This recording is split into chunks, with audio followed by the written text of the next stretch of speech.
Përshëndetje të dashur dëgjues, mirë se erdhët edhe këtë të shtu në emisionin Hynesha, si zakonisht me ju jam unë Elvana Shala, edhe sonte si çdo të shtun tjetër bashk po e nisim këtë cikël të ri të emisionit të parin për vitin 2026.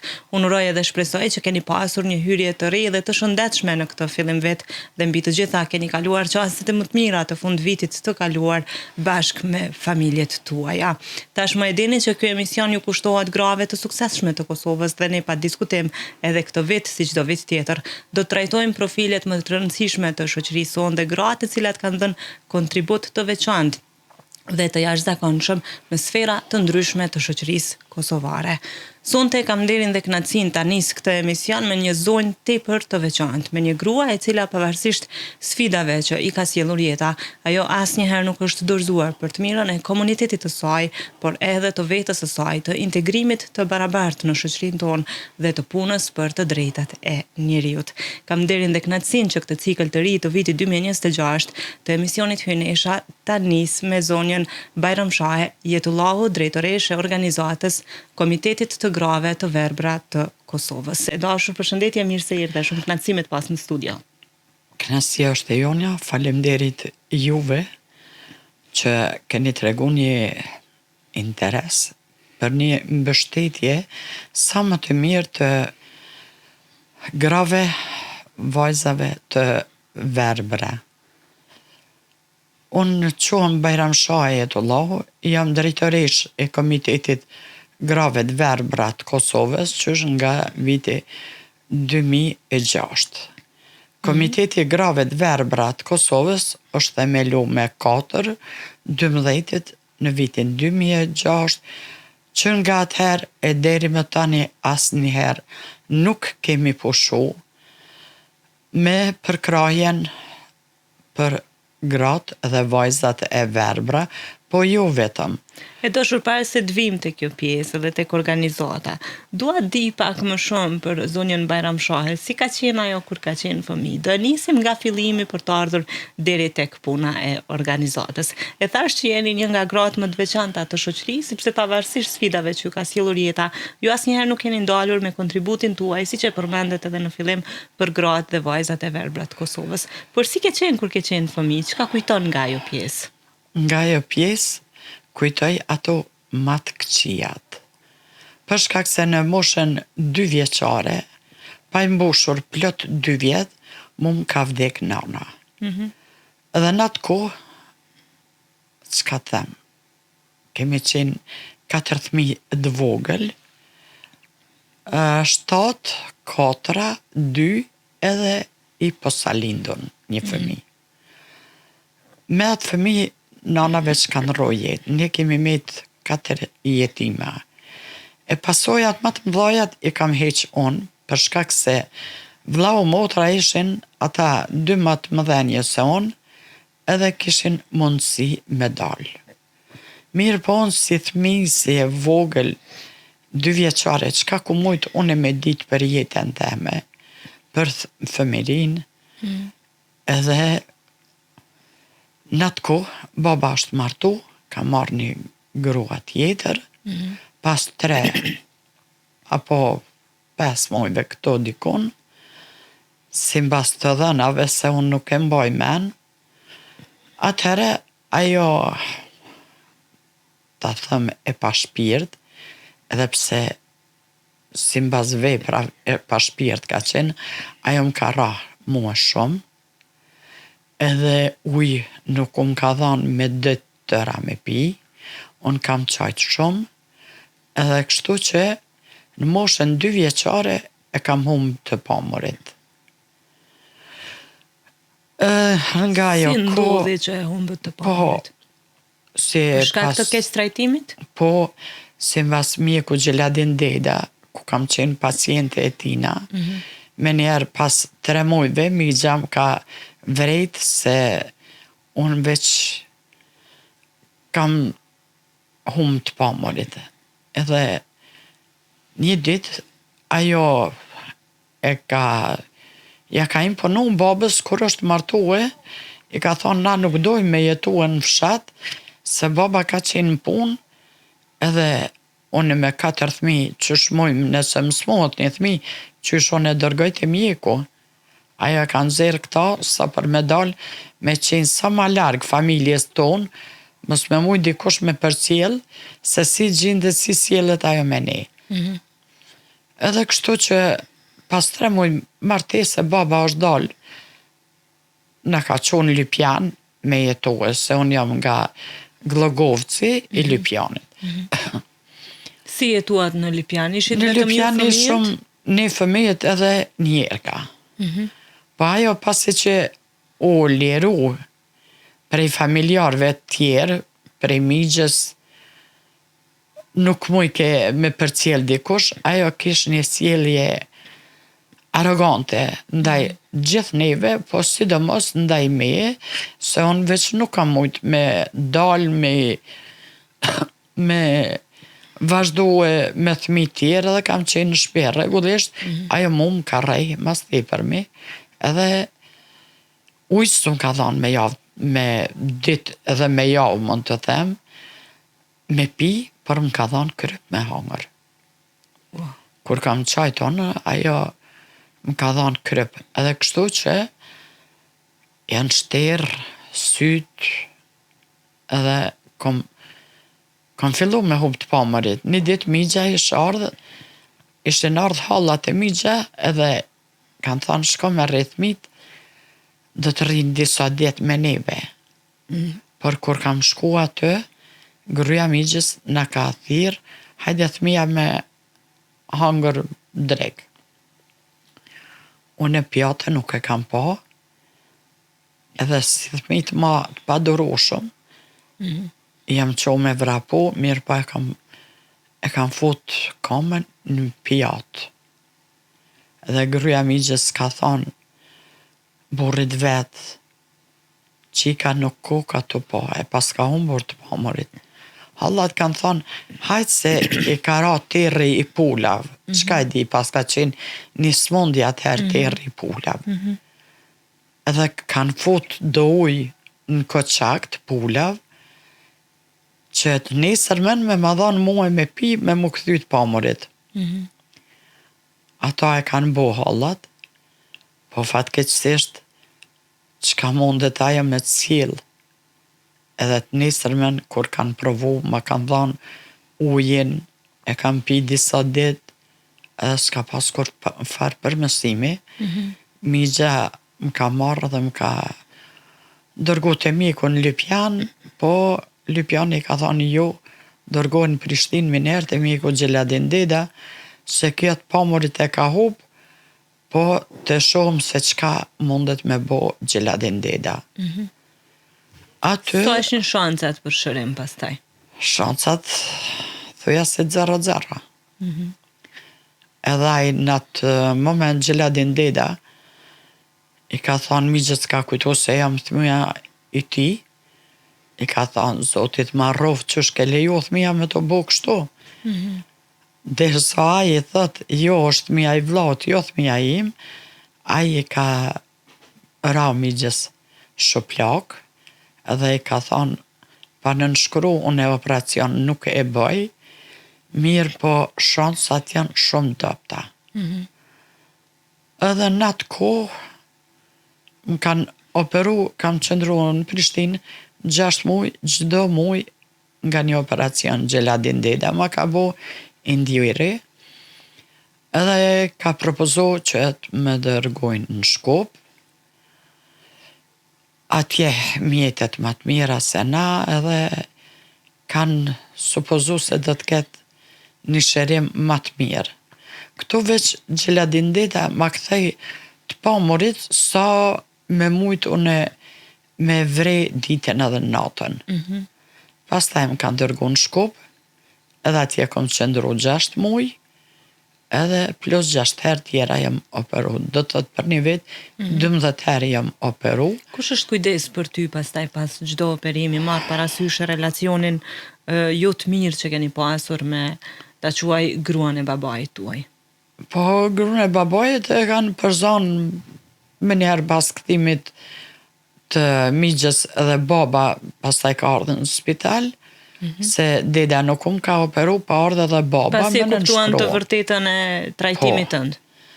Edhe atëherë ato e kanë përzon, e kanë dëbu nga familja, e është kujdes migja me gruan e vetë. Po, faktikisht, motra 4 vjeçare, ajo më ka qëndru afër shumë. Me njerë pas këthimit tem prej Shkupit, motra është bo edhe pse 4 vjeçare, ajo është bo si kur të kishtë qenë nana ime. Pra, keni pasur mbështetjen e motrave edhe të vllaut përkundër krejt sfidave cilat i keni te kalu. Një motra dhe fëmijëri në vllau. fakt e vështirë për të menduar, e lërëme për të përjetuar, por për te i kësaj, ju prap nuk jeni dorëzuar, keni pasur një motiv, një vullnet për jetën, që sot t'jeni dorë e djathtë e të gjithë atyre që kanë kaluar sfidat tuaja, por edhe kanë nevojë për dorën tuaj. Po unë ju kisha thonë edhe gjdo femre, por në veçanti femrat me nevojat veçanta, kur mos të dorëzohen thjesht të thëmë stuhisë. Se gjithë me ato me fuqin që njeriu ja jep vetë vetës, ja del. Shumë e vërtet dhe shumë porosi e bukur. E dashur është koha që këtë emision ta nisim me një pikë muzikore për të gjithë ata që janë duke na dëgjuar në radio, ndërkohë që do të rikthehemi vetëm pas pak me pjesën e dytë të rrëfimit, të një rrëfimi rrënqethës dhe të jashtëzakonshëm të zonjës Bajram Shahe dhe gjithë historisë së saj, të sfidave dhe të suksesit. Në pjesën e dytë do të flasim për pjesën e saj të rritës, por edhe punën e saj në Komitetin e Grave të Verbra të Kosovës dhe gjithë ndihmën që ajo e ofron pavarësisht të gjitha sfidave që e karakterizojnë. Ne nisim me një pikë muzikore, më pas rikthehemi vetëm pas pak në studio. Qëndroni me ne. Të dashur dëgjues Radio Kosovës, jemi rikthyer sërish në studio, po ju shoqëron epizodi i parë i emisionit Hynesha për vitin 2026 dhe siç e thash, sonte kam një nga mysafiret më të veçanta me rrëfimet më rrënqethëse dhe të padëgjuara më herët, por edhe motivuese në të njëjtën kohë. Me mua dhe me ju është zonja Bajram Shahe Jetullahu, drejtoreshe e Komitetit të Grave të Verbra të Kosovës, e cila po bën rrëfimin e saj të jetës, sa të vështirë, aq edhe motivues. E dashur, në pjesën e parë të këtij emisioni me familjen tënde, një familje as pak e lehtë dhe e zakonshme për të dëgjuar e lëreme për të përjetuar, ndërkohë që tani do të vazhdojmë rrëfimin tënd me pjesën e rritës, pavarësisht që patët sfida të mëdha në jetë, pavarësisht raporteve familjare të vështira që kishit me gruan e babait tuaj, si rrjedhi pastaj jeta jote gjatë kohës së rritës, tek pjesa e shkollimit, te fillimi punës suaj edhe me komitetin e gjëra të tilla. Po, Elvana, faleminderit shumë. Është vërtet kam edhe emocione kur i përmeni gjitha këto sfida kur i përkujtoj, po jeta e ka këto. Pas kthimit tim nga Shkupi, kisha pas harru edhe gjuhën shqipe. Për shkak se atje gjuha maqedone, edhe kur erdha në shtëpi, askush prej familjes, përveç burra, babës edhe migjës, kërkush nuk më kuptojke. Unë mos me qenë migja ose baba në shtëpi, tër ditën, qajsha, pa ndërprej, o kam kërku buk, uj, ku e di çka kam kërku. Edhe kështu që sfida kam pas shumë. Pastaj jam rrit te migja deri moshën 11 vjeçare. Atëherë në atë kohë u marshin do ndihma për shkak se na si jetima jepshin kryqi i kuq ndihma për personat me nevoja. Edhe një ditë shkova në komune, kjo drejtoria e mirëqenies. Sociale, po. Po ma bon një udhëheq aty, një drejtor, motres, për thot, pse nuk e dërgoni jo vajzën në shkollë? Ajo dhe i ka rrull sopët, ka thonë, nuk di jone, se ajo veç 2-13 vjeçare çka ka mujt me dit. Po më pyesin mu Bajram Shahe, a kishe shku në shkollë? Unë edhe i tham, çfarë shkolle për mu. Unë nuk shoh se mu më thirrën shkolla e fshatit, edhe vetëm një ditë, as një ditë jo, 2-3 orë, edhe më kthyn në shtëpi për shkak të pamurit. Thash e çfarë shkolle për mu, kur unë nuk shoh. Ata më thanë, po, është shkolla në Mitrovic, pikrisht për personat e verbër. Po mirë, ku e kuptojsha une çka është fjala e verbër në atë kohë. Po. Edhe po i them ne atij drejtorit, mirë kur shkojmë na në shtëpi, e pyesim babën edhe migjen çka na propozojnë ata. Edhe une tu kthye prej Lipjanit, po kthena te halla, e kishëm një hall aty në fshat, një i vetmi person, burri hallës ka qenë i punësuar atëherë drejtor i Rami Sadikut, edhe ai po më kap mu kështu në prehen me më ledhatu, po thet Bajram Shahe, a di që unë kom një diçka për ty? Unë edhe u ktheva me aq sa mojsha me vrejse, vrejsha vetëm sikur në për mjegull. Si hije. Si hije. Po kthena me po ata, po thët kom dëgju që është hap një shkollë për personat e verbër në Mitrovic. Aje tha për personat që si ka qenë ajo e vjetra për qora. Edhe unë pirrodhi supe thash nuk di. Tha jo nuk di, po duhet me ditë edhe duhet më konsultue me migjen e me babin, ti me shku me viju mësimin atje. Edhe unë fillova me qajt, po i thëm, po mirë qysh me shku unë atje, as s'kam motër, as s'kam vlla, s'kam nan, as babas, kërkan, me kanë me nejton, nuk e kuptojsha se atje ka dhe persona tjerë, mendojsha se jam unë e vetmja. Ka qenë shkollë me qëndrim ditor? Po, atje ka qenë konvikti, vetëm në për festa jemi këthy në shtëpia. Okej. Edhe sa shkova në shtëpi, për drejtohën a migjes, thash, aq, po më thojnë komuna me shku në shkollë në Mitrovic. Tha, po mirë, që ka jem, çka me ndonë ti? Thash, vallaj me qenë mirë, thash, unë e kam qef me shku në shkollë, se kretë mija po shkoj në shkollë, veç unë e jo. Në cilën mosh ishit në atë kohë? Isha dikun, hala si kum pas 12. Se atëherë shkolla që atëherë është qelë. Po, po. S'ka pas për neve ma herët. Edhe po thot migja mirë si dush. Thash po, veç ata më kanë thonë, tanën me shku, ishe premte, tanën me shku, edhe mi ju tregu, a du me shku a jo, për shkak se duan do dokumenta. Migja më tha mirë, tha shkojnë tanën bashk.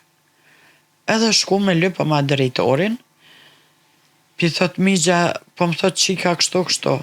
Tha po, është hap një shkollë për të verbër, Mitrovic, edhe mujnë me mësu, më aftësu, edhe kjo ka mu bo ma e zoja se motra vetë, e ma e zoja se ti.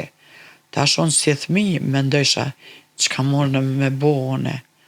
Pas të une nuk shë, si do t'ja delë. Si rjedhi pastaj procesi i shkollimit? Vendosët të shkoni të shkolloheni atje? Po, çka kujton nga ajo kohë e shkollimit? Nga ajo- Ndryshoi pak jeta jote prej vështirësive që i kishe lënë në shtëpi? Po, sigurisht se ndryshoj shumë, për shkak se atje edhe qëndrimi, edhe ushqimi, edhe veshmbathja, ish ma mirë se këtu ku kam qenë. Se këtu kem qenë thmi Kalablak, janë kanë 6 migjes, 3 na se të na vllai po sa lindu në vdeq, 3 na 9 thmi. Këtu ka qenë të mirë i botës. Edhe vendosëm, drejtori po më thë tanën tjetër, me ardhë edhe na të dërgojna në shkollë. Kështu që shkova me migjen, ndërgona atje në shkollë, u vendosa, edhe kur e pash alfabetin, kur i pash shokët e shoqet aty, të mësu thesha, unë kur nuk kam e mujt mja dalë. Po qa shpejt kam përparu, sa që 2 muj kam qenë klasën e parë, se dhe ashtu kam shku me 1 mars, veç në qeshor atëhere u lëshoj shumë, po unë me 1 mars shkova, me 8 mars pata temperaturë të madhe, mora kalje truve, edhe ndërgu në spital nejt 3 javë. Faktikisht mu e mëra mi mëso shkronjat shumë për shpejt. Edhe përfundova klasën e parë, ashtu shembullore, më njerë në fillimin e klasës dytë, për 2 javë, 3, më njerë më kanë kalu në klasën e tretë, ku atë pak ma vështirë, po me ndihmën e shoqeve e shokëve, edhe aty përparova shumë mirë. Pata disa vjetër në Mitrovic, faktikisht më 1 vjet mëra me qenë Mitrovic, atje shkolla u kall, u bart shkolla në Prishtinë. Andej keni vazhdu shkollimin në Prishtinë? Vazhdova shkollimin në Prishtinë deri në klasën e 7, klasën e 7 na dërguan në Prizren, se shkolla është prej Mitrovicës, Prishtinë, Prizren e tash është në Pej.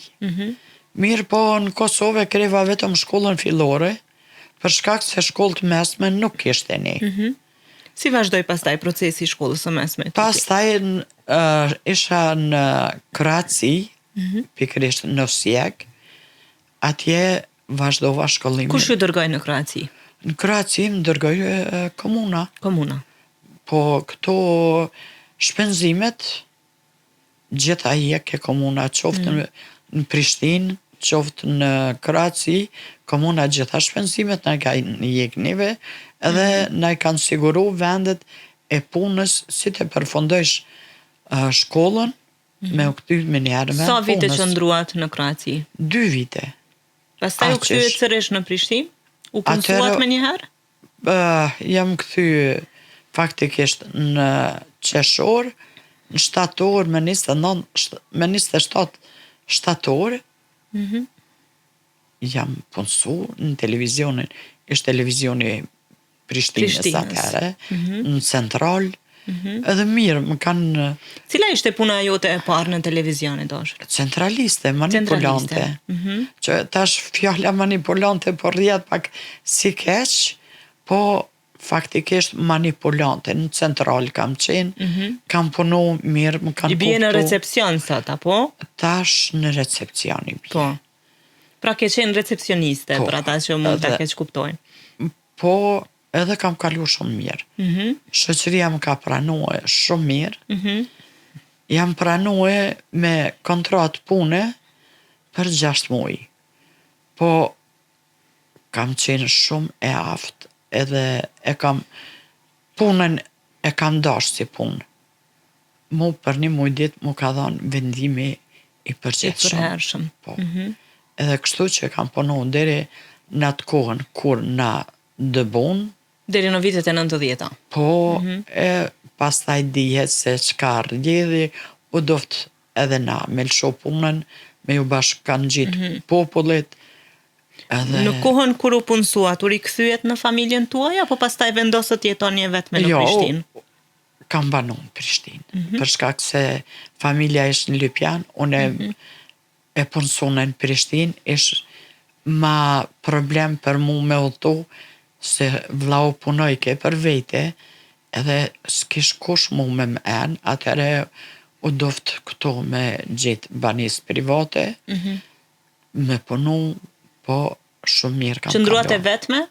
U pavarësuat pastaj? Po. Që t'ja dilni vetëm? Mora një banis ma ofër televizionit, edhe kështu e kisha një sasit pomorit si në përmjegun. Si ishtë sa me u gjindë për vetën tënde? Po, sa për vete, u gjindësha dhe mirë kam kalu shumë me gjithë. E dashur jashtëzakonisht histori frymëzuese në këtë pjesë të dytë edhe triumfuese natyrisht se si ja keni dalur përkundër faktit dhe sfidave me cilat jeni rritur, të jeni edhe e shkolluar jo vetëm në Kosovë, por edhe jashtë shtetit, edhe të bëni punën në mënyrën më të mirë të mundshme në ish televizionin e Prishtinës, tani që është radio televizioni i Kosovës.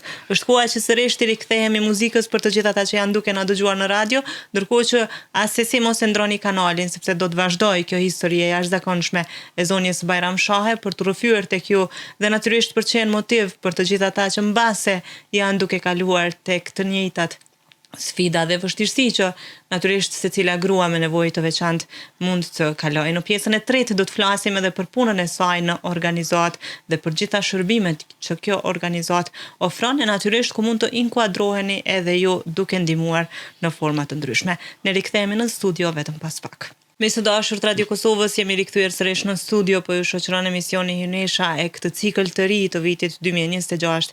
E kemi nisur me një nga rrëfimet më të veçanta të gjatë gjithë emisioneve që janë realizuar tash e disa vite me radhë. Ju e dini që zakonisht në këtë emision ne hapim kartat e jetës të personaliteteve, por sonte e kemi zhvendosur në një format tjetër, pikrisht për shkak të kësaj historie të veçantë, të cilën është duke e rrëfyer zonja Bajram Shahe Jetullahu. E dashur, jemi sërish bashkë, si je në këtë pjesë të emisionit? Mirë shumë me juve. Faleminderit shumë, neve na ke nderuar në masë të madhe me prezencën tënde dhe në fakt po dëgjojmë një nga rrëfimet më inspiruese që unë kam dëgjuar ndonjëherë tek gratë e jashtëzakonshme që ka shteti i Kosovës. E nesëm bashkë me fëmijërinë tek pjesa e rritës, tek puna jote në televizionin e Prishtinës, ndërkohë që përkundër gjitha sfidave, përkundër gjitha vështirësive, keni jetuar në një normalitet të jashtëzakonshëm, jeni gjendur në formën më të mirë për ta zhvilluar jetën tuaj dhe madje keni arritur edhe deri tek martesa dhe krijimi i një familje të jashtëzakonshme të cilën e keni sot. Dalemi pak tek kjo pjesë. Si rrjedhi gjithçka deri tek martesa jote dhe krijimi i familjes? Po pas do të thotë një vit e dy punë, atëherë njoftova me ish bashkëshortin tim se tash është. Kjo ka ndodhur pas luftës, sepse mbetëm tek rrëfimi kur ju jeni dëbuar apo para? Luftës, okay. Po. Edhe u martova, kam 4 fëmijë, 2 vajza, 2 djem, i kam gjithnjë pranë, më kuptojnë, më mbështesin çdo herë kur kam nevojë për ta, unë 3 fëmijë e mëdhaj i kam të martuar. Po dhe pse janë të martuar, janë në, themi, në shtëpiat e veta, çdo herë që thot populli qoftë ditën, qoftë natën, kanë përkushtimin maksimal ndaj teje. Për nevojat e mia, çdo herë janë pranë meje. Asnjëherë nuk hezitojnë për çdo gjë që unë ju tham kam nevojë për njërin, ata që të katërtit bëhen bashkë edhe vetëm gojen teme e shohin çka unë po kërkoj për i tyne. As nuk ndodh njëherë me më thonë njëri nga 4 fëmijët nuk mundem këtë punë me ta krye. Po gjithë janë pranë. Një mesazh i jashtëzakonshëm e dashur se sa e rëndësishme është mbështetja e familjes në situata dhe në rrethana të tilla dhe mbi të gjitha thyerja, të gjitha paragjykimeve dhe barrierave që një grua me nevojë të veçantë ose një grua e verbër nuk është e aftë krijoj familjen e saj dhe të jetojë një jetë të lumtur, të mbushur me plot dashuri. Në fakt ju jeni ndoshta mesazhi më i mirë dhe ikona më e mirë e gjithë kësaj. Po unë çka është më e mira jam edhe gjyshe. Unë kam edhe fëmijë të vajza, pa e kam edhe nipin e mesën të djalit, që ata janë shumë ofër meje, shumë mbështesin, çdo gjë që unë kam, nëse unë vetëm e shtri dorën kështu, qoftë nipi, qoftë mbesa, me njerë thonë, non, çfarë kërkan? Ne jemi këto me tyje. Se është zakonshme dhe edukata që u kanë dhënë nipërve dhe mbesave tuaja, sa i përket rëndësisë së mbështetjes së një gruaje si ti. Shumë, nipi për shembull është 11 vjeçar, edhe çdo herë kur unë qohna në kom, non, mos lëvizti, çka po dën ti? Unë jam pranë teje. Janë pranë teje, shumë e bukur. Edhe kur du me dalë unë jashtë, mi afron këpucat, afer, edhe i thot baba i vet, Yle, pse nënës pi afron këpucat e mu ju? A bre babi, shuj, nana është ndryshe, ti si si nana. A nuk e përmenin. Nana është më e privilegjuar. Po, nuk e përmenin fjalën e verbra. Shumë e bukur. E dashur, ndalemi pak tek puna jote në Komitetin e Grave të Verbra të Kosovës. Dihet fakti që aktualisht po përballeni me disa vështirësi financiare, që në fakt unë uroj jashtëzakonisht shumë që ti te i kaloni. Dua pak të na njoftoni edhe mua edhe audiencën e Radio Kosovës për gjithë punën që ju e bëni në këtë organizat dhe cilat janë kërkesat tuaja që ne si medium, por edhe si publik i Radio Kosovës të mund t'ju ndihmojmë. Unë jam që nga viti 2006, udhëheqëse e kësaj shoqate, Komiteti i Grave të Verbra të Kosovës, që faktikisht e kemi emrin për gratë edhe vajzat e verbra, po jo vetëm, kemi edhe gjinin e kondër, kemi edhe moshën ma tullt e derin këta ma të shtyren.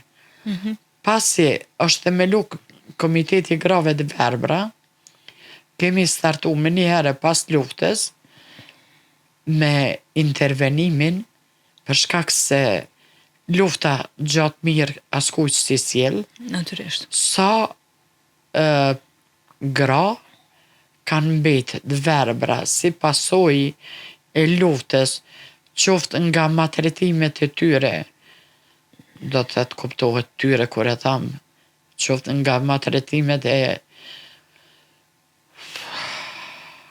sërbe. Se nuk e thot zemra e goja mirë, po dohet me lëmu. Qoftë edhe nga vujtjet ku kanë jetue gjatë asaj periode kur na kanë dëbu, kanë përjetu njerëzit lloj maltretime, po edhe vujtje kanë jetu në përmale, s'kan pas me ngrën, s'kan pas me pi, ku kanë fjet edhe pasojat kanë mejtë dë verbra apo me dëmtime në të parë. Edhe ne kemi startu me një herë me një projekt, atëherë të realizum prej shoqatës holandeze, se atëherë ambasada s'ka pas të na. Natyrisht. Po si zyre holandeze, kemi startu me një projekt për mësimin. Ne kemi qujtë zhdukjen, po zhdukja kur njetë nuk mund në tjetë, po zbutjen e analfabetizmit.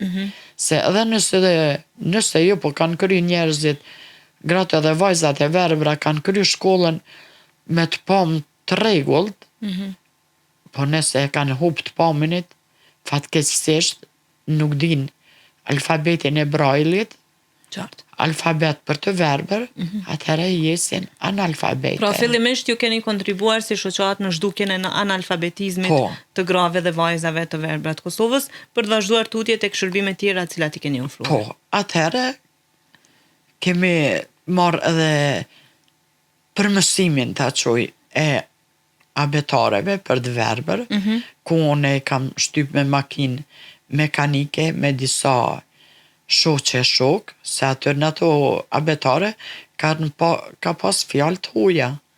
Kanë qenë për shembull emrat Zorani, Zorica këto, edhe na i kena marrë, i kena ribotu me makina mekanike, se kompjuter, printer s'kena pas. Qartë. Edhe kështu që në tër Kosovën kemi fillu me një projekt për zbutjen analfabetizmit, po pastaj kemi pas prap për kraje tjera prej kësaj Shoqatës zyre. holandeze, Po, e qartë. edhe më një herë u realizu kjo, u themelu rrjetje grave Të Kosovës. të Kosovës, po. aty u bëm edhe antare tyne, edhe këto pa ndërprej na kanë dhënë mbështetje, qoftë me projekte, qoftë me mbështetje tjera Fondacione të ndryshme, po. çka kemi kërkue, gjithherë na vazhdo ndihmu.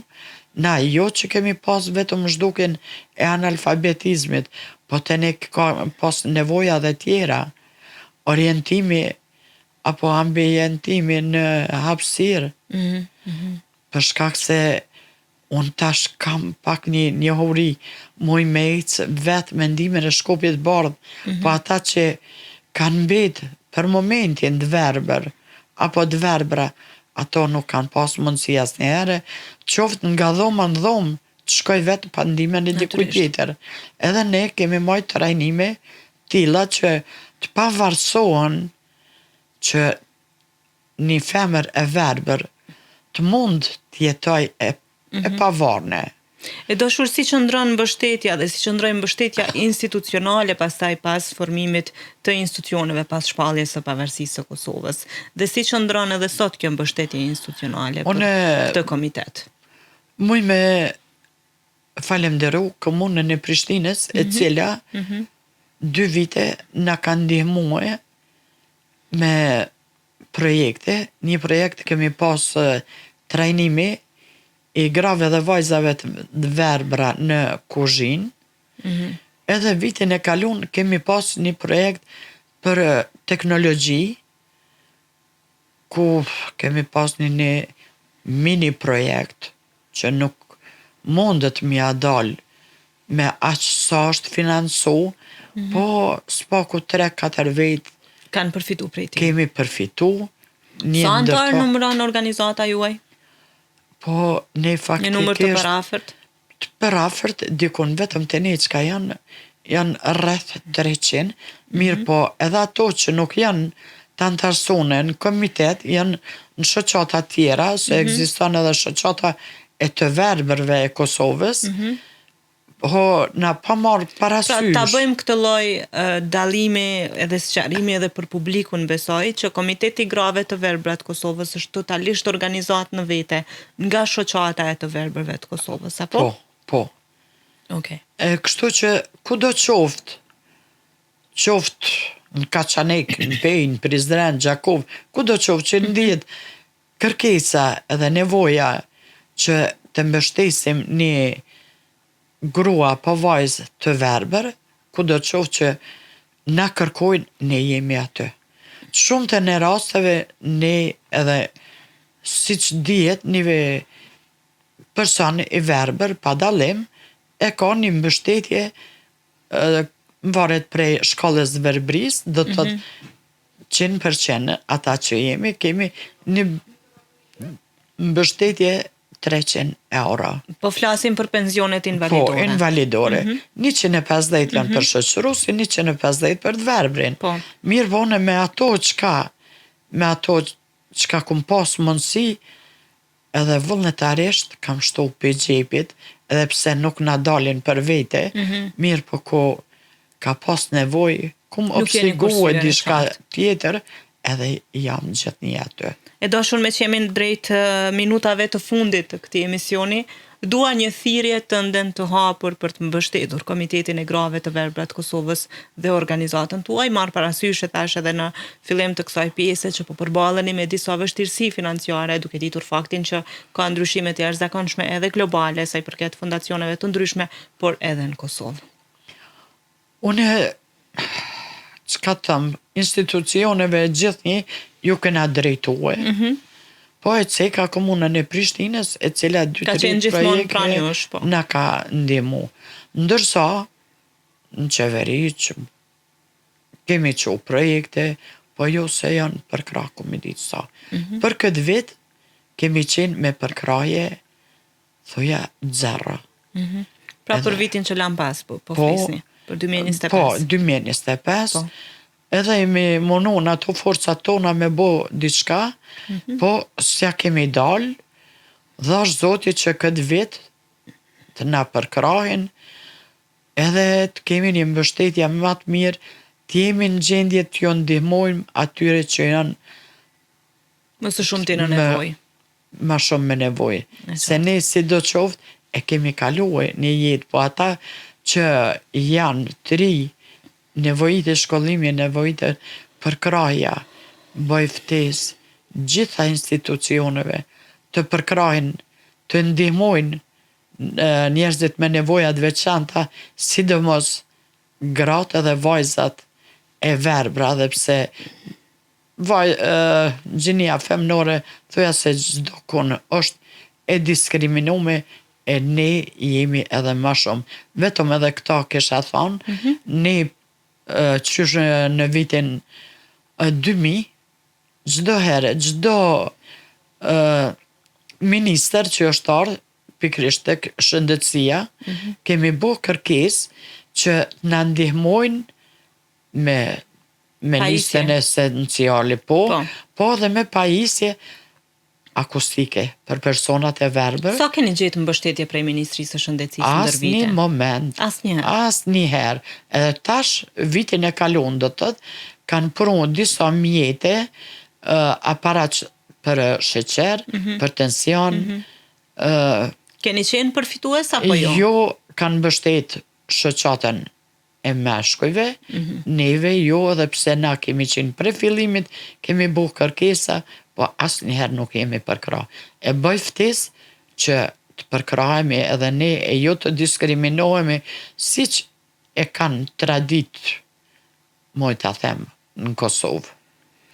Jashtëzakonisht porosi e fuqishme, natyrisht e shoqëruar me një histori shumë të veçantë të jetës suaj personale, por edhe profesionale. E dashur, jemi krejt në fund të këtij emisioni. Dua përfund një porosi tënde para se të kaloj unë tek porosia më e rëndësishme e këtij edicioni. Një porosi e jemi ja kish me qenë çdo person pa marrë parasysh se çfarë nevoje të veçantë, e në veçanti për gratë dhe vajzat e verbra, mos hezitoni. Kërkoni të drejtat e juaja. Mundonu të shkolloheni edhe pse e dim çfarë kushte ka një femër apo një grua pa marrë parasysh gjinia, se çfarë mundësi ka për shkollim.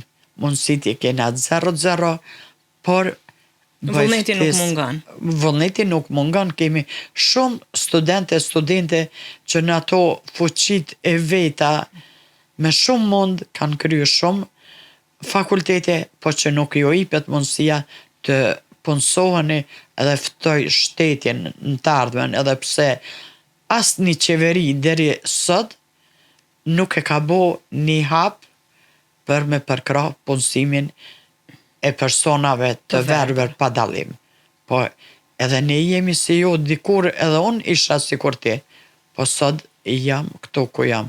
E vetëm mendoni ata që nesër edhe ju mund të jeni si ne. E dashur, unë mund të them me përgjegjësi të plotë që ju jeni ikon e forcës dhe guximit për të përballuar të gjitha sfidat nëpër të cilat keni kaluar dhe sot jeni shembull i suksesit jo vetëm për komitetin tuaj, jo vetëm për kategorinë e personave të verbër, por për gjithë popullin e Kosovës. Unë të falenderoj shumë për këtë histori rënqethëse dhe motivuese që e ndave me mua dhe me dëgjuesit e Radio Kosovës. Të uroj shumë fat dhe suksese në vitin 2026 dhe të premtoj që komplet shtëpinë mediatike të Radio Televizionit Kosovës do ta kesh pas vetës në gjithçka që ne mund të ndihmojmë dhe të bëjmë për ju. Faleminderit juve, një falenderim të veçantë Radio Kosovës, qoftë Ernov Somalet me borë. Faleminderit shumë.